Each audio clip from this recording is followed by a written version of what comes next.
Hello, good evening, everybody. Welcome to the Freedom Project stream. Today we have Miss Megan de Beyer with us.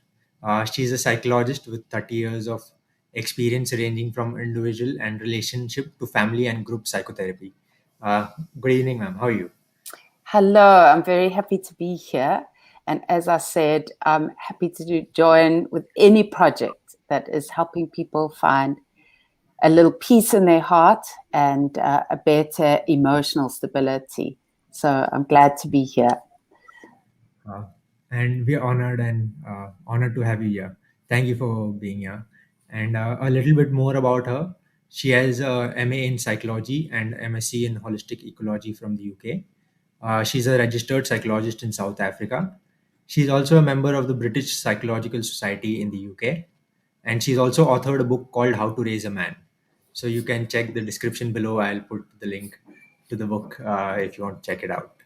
Uh, Hello, ma'am, and so we'll jump right into the questions. Yeah, if you don't mind.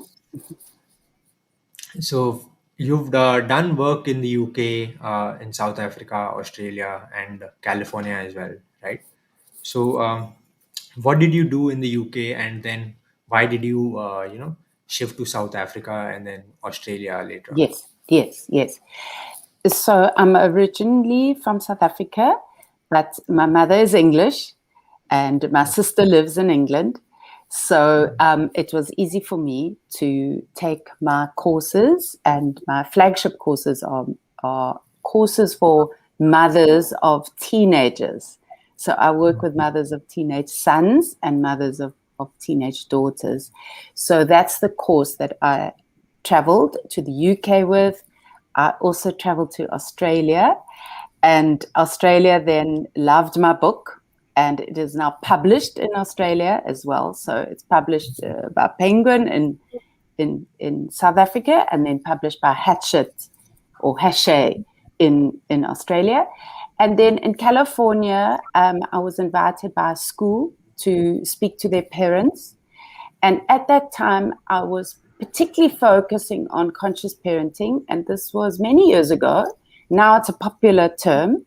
But I was interested in parents raising their own consciousness and being aware of their own state of mind and their own emotional health before they point fingers at their children and their teenagers. So California was interested in what I was saying, and they invited me to run a few courses and to give a few talks. And I spoke to mothers of daughters and to mothers of sons. And what I've found across the world in those countries, and of course I've run hundreds of courses in South Africa, what I've discovered is that parents get very confused during the adolescent years, and now even more so, because anxiety is running high. Teenagers at the moment, the statistics of depression, of suicide thoughts, of actual suicides as well, all those stats have gone up. We're also seeing rising statistics in drinking amongst teenagers, taking drugs amongst teenagers, and there is an explanation for this.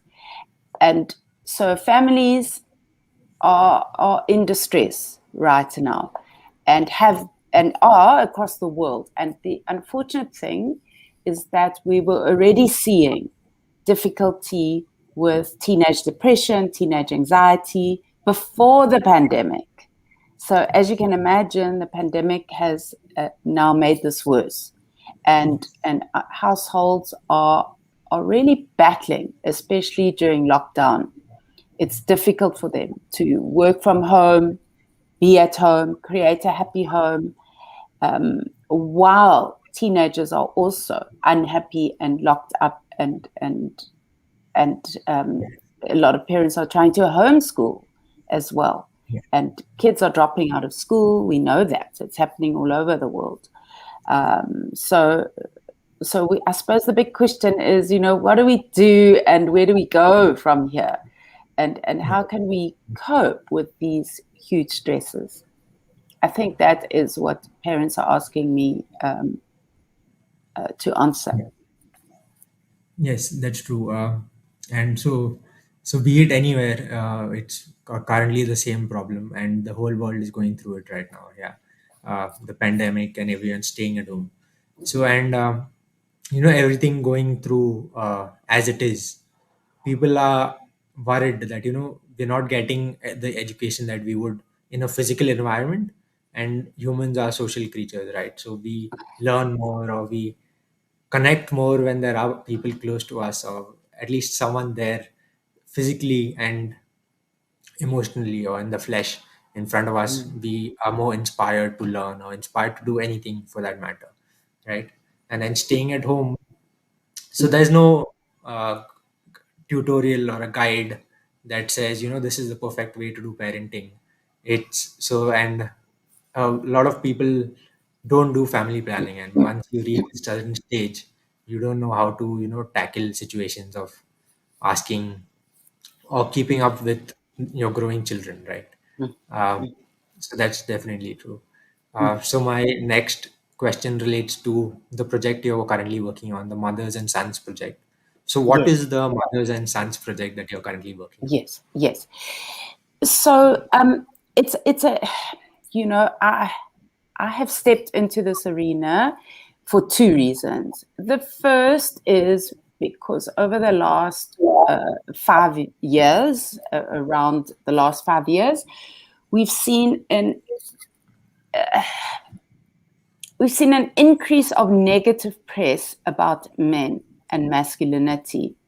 So we saw the Me Too campaign. We saw a lot of really powerful men being convicted of, being predators, abusing their power, should I say, and predating on young girls, on women. And a lot of actresses and famous people stepped forward during the Me Too campaign to say, especially in America, Australia, and it was also happening in the UK and to a smaller extent in South Africa. A lot of girls were saying, enough, powerful men can't just have what they want. We are worthy, we are valuable. So women were stepping up. And then mothers were turning to me and saying, how do we raise boys for the future? How do we raise boys to be happy about their masculinity, but share the space with girls and women in a really safe way? How do we raise boys to respect women, to respect their girlfriends, and to move into a future where the genders are more at peace with each other? So parents were saying to me, how do we raise?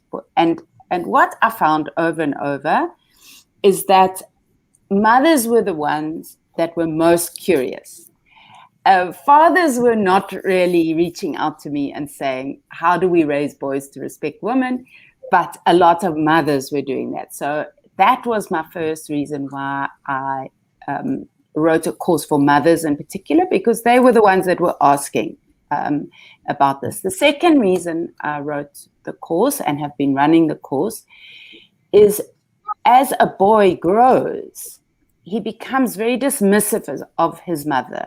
He can also become quite arrogant, rude, and he can show signs of chauvinism and toxic masculinity by swearing at his mother, by shouting at his mother. So we see a teenage boy pushing his mother away.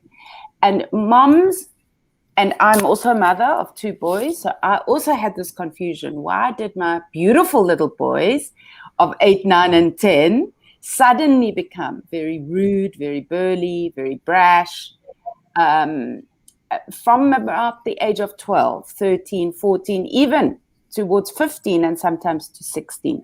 So why were boys changing towards their mothers? And I wanted an explanation of that. So as a psychologist, I jumped into the study of masculinity, and I looked at these defense mechanisms that masculinity typically uses. And defense mechanisms that masculinity typically uses are attack, anger, rage, or withdrawal. And then mothers and women get confused about this. Why is suddenly my teenage boy attacking me, Or why is he withdrawing? Why is he going into the room and slamming his door, or doesn't want me near him, or doesn't want me to come and meet the teacher, his school friends? What's going on? And moms felt very confused. So that was the second reason I ran the course. But mostly, I would love to see a world where genders understand each other. And in order to understand each other, we got to know the differences between masculinity and femininity. We also need to know how to raise boy children, and what's the difference between raising boy children as opposed to girl children. And over, I have emphasized that there are more similarities between a male human being and a female human being. There are more similarities than dissimilarities. But some of the differences really show up during the teenage years. So that is why I try and educate mothers about what are the changes that they can expect and why are there these hypermasculine behaviors. And it has got a lot to do with the hormone testosterone. And women and moms typically have more estrogen and progesterone. So the hormone that women are functioning with is far more prevalent than the testosterone that is tearing through a teenage boy's body. So that is why I launched that course. And of course, then mothers of daughters were saying, but what about us? We also seeing this strange teenage behavior. We're also seeing our girls being, excuse my language, bitchy or ratty, or we're also seeing our girls, being rude. They're also showing that behavior. What's going on? But it's slightly different because girls do like to connect. They do like to talk things through. They're more aligned to their mothers. Mothers understand the girls' emotions a little more, so they're able to step into the arena. So my mothers and daughters courses are a little different to my mothers and sons courses, because in the mothers and sons courses, I'm trying to explain masculinity and how masculinity develops during the teenage years, and what do we define as a mature, fine young man?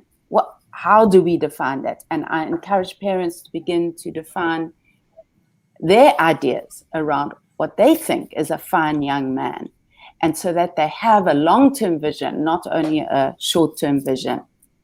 Yes, that's true.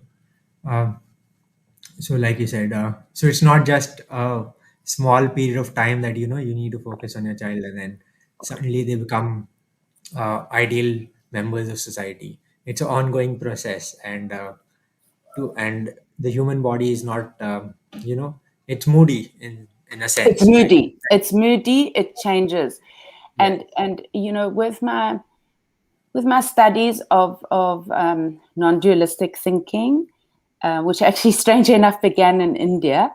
I had a trip to India 20 years ago, and it made a huge impression on me. And I then studied Advaita Vedanta, actually, in quite a lot of depth, and then went into meditation, and then obviously yoga, and spending a lot of time learning non-dualistic thinking, and learning that a calm body, a still mind, an open heart is going to help parents. And so therefore, in my courses, I include a lot of mindfulness practices, focus on the body, on calming the mind, and on how do we open the heart? How do we increase our empathy? Because if we can increase our empathy in our relationships with our kids, it's going to help us raise children that feel more secure and connected. There is no doubt that our children benefit in a more peaceful home. And so where does it start?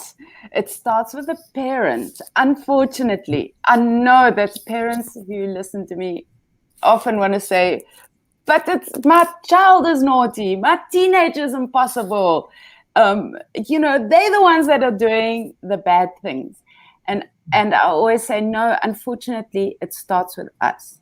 Are we practicing our capacity to have a still mind so that we can raise our consciousness to a level of more creativity and more open thinking? Let's just call it open thinking, so that we're not so rigid and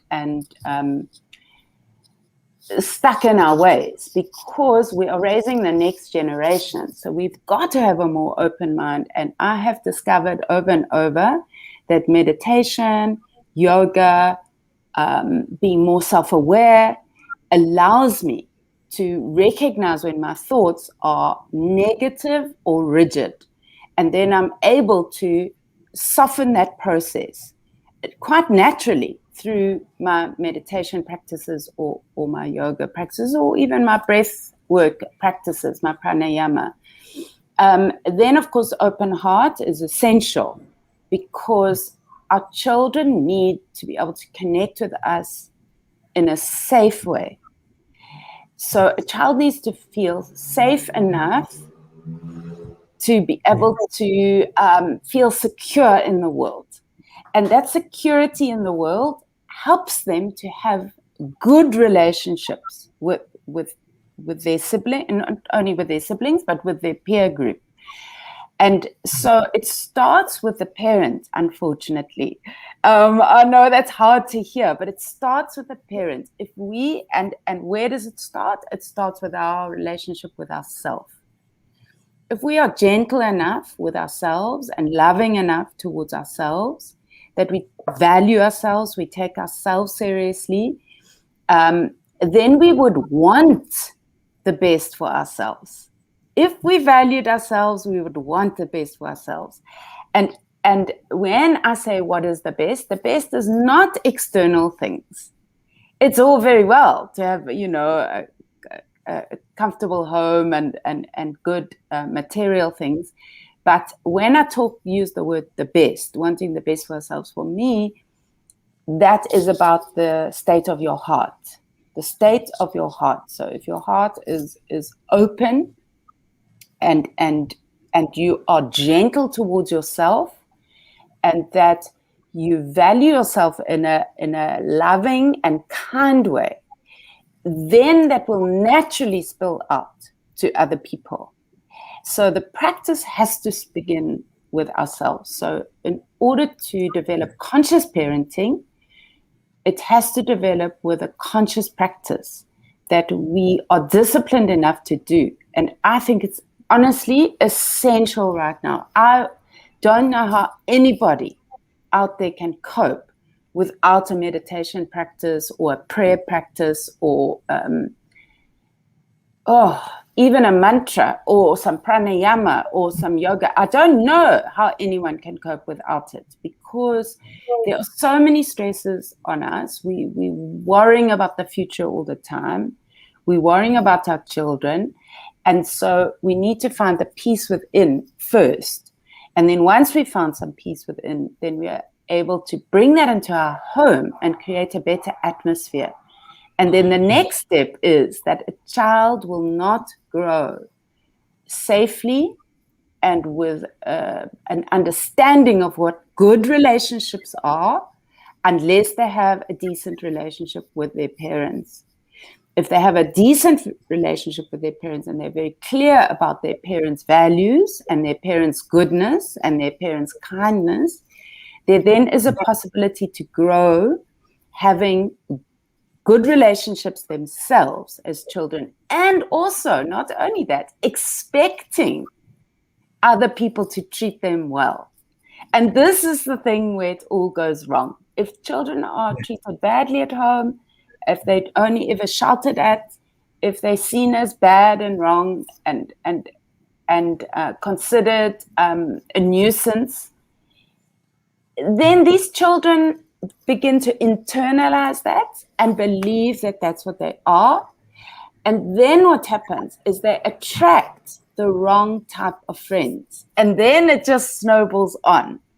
But if the Yes. child values themselves, then they expect to be treated well. This is how Yes. it operates, you know. So it Yes. starts That's true.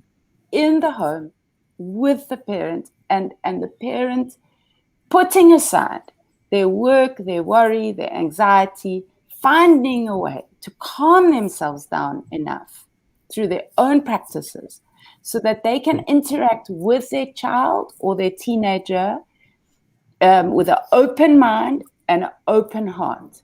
And and that Yes. that obviously then sets up better relationships, because honestly we don't know what to do right now. No one has the answers. So what do we control? You know, no, there are so few answers. We're hoping that things get better.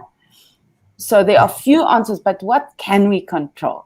What can we control? And what we can control is our attitude, our attitude, our Yes. attitude towards ourselves, our attitude towards others. And we also have control over the intentions we set. And I think intentions are very, very, very important. And we can Yes. talk a bit about that if you want to. But I think Uh, setting intentions and setting intentions yeah. around the values that we hold in our home so Yes. That's true. are, Um, are essential. And one has to actually verbalize those intentions. You can't just imagine them. You've got to write them down, verbalize them, share them with the whole family. yes. And so when we think about it, everyone has different intentions of what they expect from themselves and from their children as well.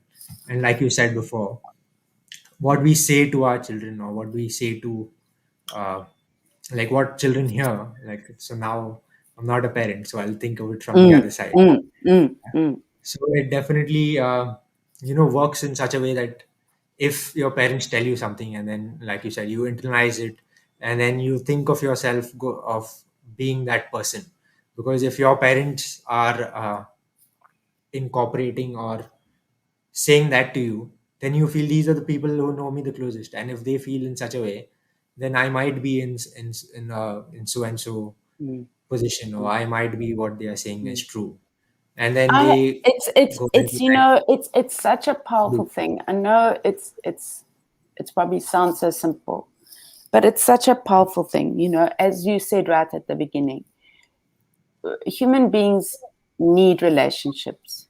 We spend our lives Yeah. connected and in relationship, not only with ourselves, because we carry ourselves around, but we are in relationship with others. And it's in those relationships that good things or bad things happen. And Yes. Yes. and so it's astounds me that people who have been raised in a good, solid, secure attachment grow up to be secure, open, happy adults. And people who are raised in homes that are abusive or silent or where the behavior is nasty or cruel, Yes. those children often grow up to be abusers themselves, or they find themselves in circumstances um, that reflect the way they feel about themselves. So if people feel negatively about themselves, they end up in circumstances that reflect this negativity. So I think that the home is essential. Yes. Yes, definitely, and everything starts from the home, and a home starts from parents. So parents Uh, together. I know that parents are probably listening to me and shaking their head and just saying, we have so much responsibility as it is, you Yes. know, there's so much work, Yes. there's so much effort. But if So if parents can find a way to feel more peaceful and happy inside themselves, no matter what their circumstances, it's going to make a huge difference um, to their yes. children. Yes, that's true. And so when you spoke about responsibility, so firstly, you have a responsibility to yourself once you grow up, you have to make yourself, uh, like, you have to do well for yourself to at least firstly get the material things that you have, then finding a partner, and then once you start a family, taking care of the son or the daughter or taking care of children. And then you're not in the mindset to, not, so like a few people are, I'm not generalizing here, Uh, but there are a few, most of the people that we see currently, like I see in India, uh, they don't have that approach, like how my parents did it with me, how was their parenting. The same way I will try to, raise my child up, because I came through all of that, and then I'm doing well for myself in life right now. So mm, that is a mindset that, people have. And then if sometimes they think that, if my son is doing wrong or something else, they think that, if we take him to a psychologist or psychiatrist, they can give him some medication and then he'll be on the right track. mm, But that is mm. definitely not the way to go, right? So No. here, my next question relates to holistic science that you've done, right? Yes, So yes. what is holistic science, and how All can right. we use it for mental health? Okay. So I studied primarily holistic ecology in the UK through a university in the south called Plymouth University, but I went to um, a department called Schumacher College, and that's not after the racing driver. That's Schumacher College was named after the economist Schumacher, because that economist had a holistic view of the world and said that we should first and foremost live in villages and support each other in our community before we worry about the rest of the world. So I'm sure people in India will relate to that. But I went to that college, and at that college, I learned a lot about ecology, and I learned the principles of nature. And everything in nature operates with particular principles. And lo and behold, one of the first principles is relationships. Everything in nature is in relationship with something else. You do not find one single blade of grass or a flower or a bee or a butterfly or a tree that says, oh, no, I'm separate. I'm different to everyone else. I'm going to check out and be an individual. No, nature shows us that everything operates in community, in an ecosystem, and everything is connected to the other. So I think that's very powerful for our parenting practice, that first principle of nature. Because if we begin to raise children to think that they must be only an individual, or if a mother or a father decides that they're an individual and they will do things the way they want to do things, they'll suit themselves, we know that it goes wrong. So when we have a family, we have to recognize that it is a system and it's an ecosystem. And everything I do as a mother, or everything my husband did as a father, is going to impact on the rest of the family. And it's a silly thing to think that we can be absolutely individualistic. And of course, as you know, non-dual philosophy also agrees with that, that at the highest level, everything is one. Everything is one. And at the highest, obviously we don't operate at the highest level, but if we see this vast interconnection where we all share a very similar life force, then nature also shows us that. So I was excited by that. The other thing I was excited about by studying ecology was the fact that um, that there's this thing called emergence. And in evolution, emergence happens. And emergence does not have a plan. Yes, And that's emergence, so let's just take an example. Like a tree dies, it falls on the forest floor, um, the bark starts decomposing, the tree starts, and then something emerges. And often what emerges is something grows.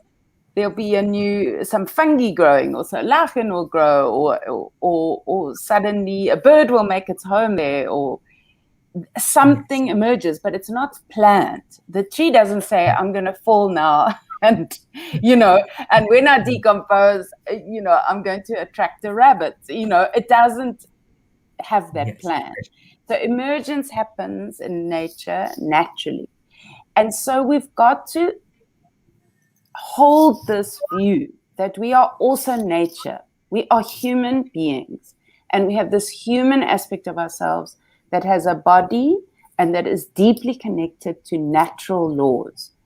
And so to think that we can always plan and always have an outcome the way we want it and get so focused and fixed on an outcome is a silly philosophy. And it's a silly philosophy to teach our children. We've got to find the balance that, yes, it's good to plan and it's good to have your steps and your focus for your outcome, but we also have to make allowance for the magic of life. And if we don't, life can become incredibly boring and tough and hard because life emerges. And we've got to begin to understand that we don't often know what the outcome is going to be by having a daughter or by having a son or by sending our child to a particular school. We Yes. can't be so set with our expectations that we just want one outcome. He must get into the best university. That's the outcome, We must Yes. open to life and the flavor of this human being, what life is showing us, what is going to emerge. So we've got to hold both. I love to use the word and that's very much a holistic ecology word, because in nature, you can't separate things. You just cannot. And you cannot Yes. predict an outcome. So you have to have this word and. Even in your garden, let's plant these plants. But then we've got to have an and, because maybe when we plant these plants, there were other seeds there. And so we planted carrots, but we've also got some potatoes, because they were there Yes. last season, and so we come with an and we make allowance for this creativity in life. And we need that attitude especially with teenagers. Teenagers are emerging. They're emerging. They're not becoming something that we want them to be and that we expect them to be. We have to make allowance for their Yes. own emergence and their own life, because there is a soul. There is a soul. And I totally believe in that soul. And you can call it anything you want: soul, spirit, atma, energy, Life chi, force. whatever it is your word. There is a natural energy and an intelligence that is going to unfold in all of us. So our children are not our projects. Our children also have a divine plan. And that divine plan, their own life force, needs to be allowed to emerge. So I've got lots of ideas from my study of ecosystems and ecology. And that's why in my Australian version of my book, I wrote this final chapter. And this final chapter says, looking to nature for answers in a post-pandemic world. And of course, we're not in a post-pandemic world yet, but I was hoping we would be. And can I quote Vandana Shiva, which is one of your heroes in Yes. India? So she says, and I quote her in my book, human society prospers best when it functions according to the principles that operate in the natural world. Human society prospers best when it functions according to the principles that operate in the natural world. So when I studied Vandana Shiva, while I was studying my ecology, because she works very mindfully with the environment, trying to help people recognize the importance of the environment, I discovered this intelligence in nature that we can learn from. And not only can we learn from it, we can apply it in our homes, we can apply it in our relationships, and we can also recognize that you know we are interconnected and interdependent, but even and that includes the soul. It includes the soul, and we can't leave that out. Sorry, Yes. Yes. long answer for you. No, no, From no. It me. was no, it was more informative, and it was very well received from Thank you. my side as well, Okay. and from the audiences as well. Okay, And super, definitely, super, yeah. super. So you touched on a lot of different aspects that reach or influence us on a day-to-day basis, even if we don't agree it, or even if we don't look to the fact that, oh, this might be something, or even if we don't believe. So it is something that is there. You can't escape it. It's either you believe it or no, but it's gonna be there. And Yes, yes, if you yes. work with it, so what we say, there's a saying that you don't try to swim upstream. You follow the stream and you go with the flow, right? Exactly, exactly, So exactly. And we've got yeah, to learn to adapt. We yeah, have got to, and in fact, that is our strength as human beings, is that yeah. we can learn to adapt. Yes, and that's how. So we've dominated a whole planet based on our Yes, ability to adapt, right?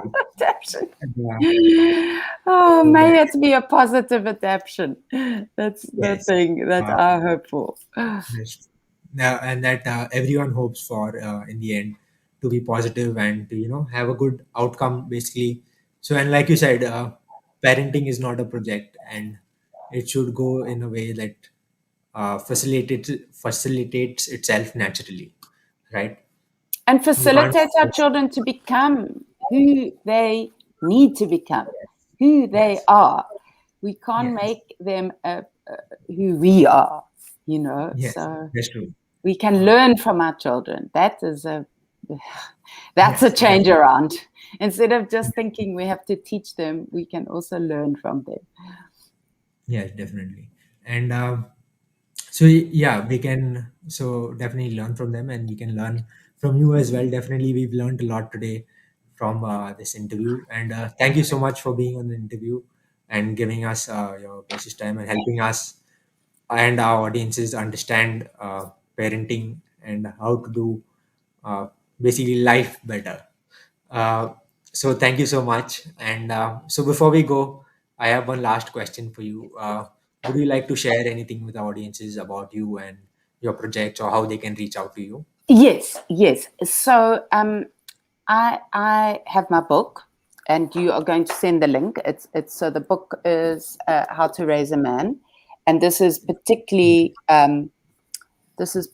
for mothers of boys, but I also run mothers and daughters workshops online.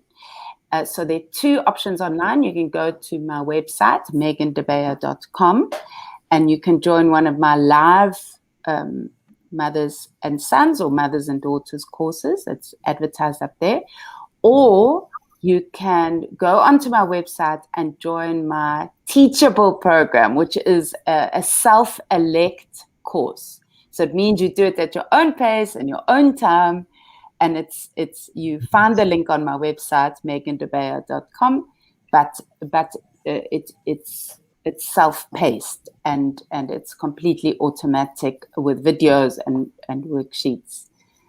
Yes, definitely. And in this fast-paced environment, definitely everyone needs their own time to do it, and that will Yes, definitely help yes, everyone that wants to move at their own pace, right? yes, So yes, thank you yes, so yes. much for coming on to the Collective and Freedom Project stream and Thank helping our you. audiences understand parenting better. I wish for happy homes and Yes, happy children. yes, Thank definitely. you. And Thank you so much. so I would like to thank the audiences as well for joining in, tuning in to Miss Megan, helping us understand parenting and how to build life better. So thank you everybody. Have a wonderful evening. Like the video if you understood something from it, and share it with more people that you feel will definitely benefit Then, from this. And so see you next time. thank Thank you. you. Bye. Take Thank care.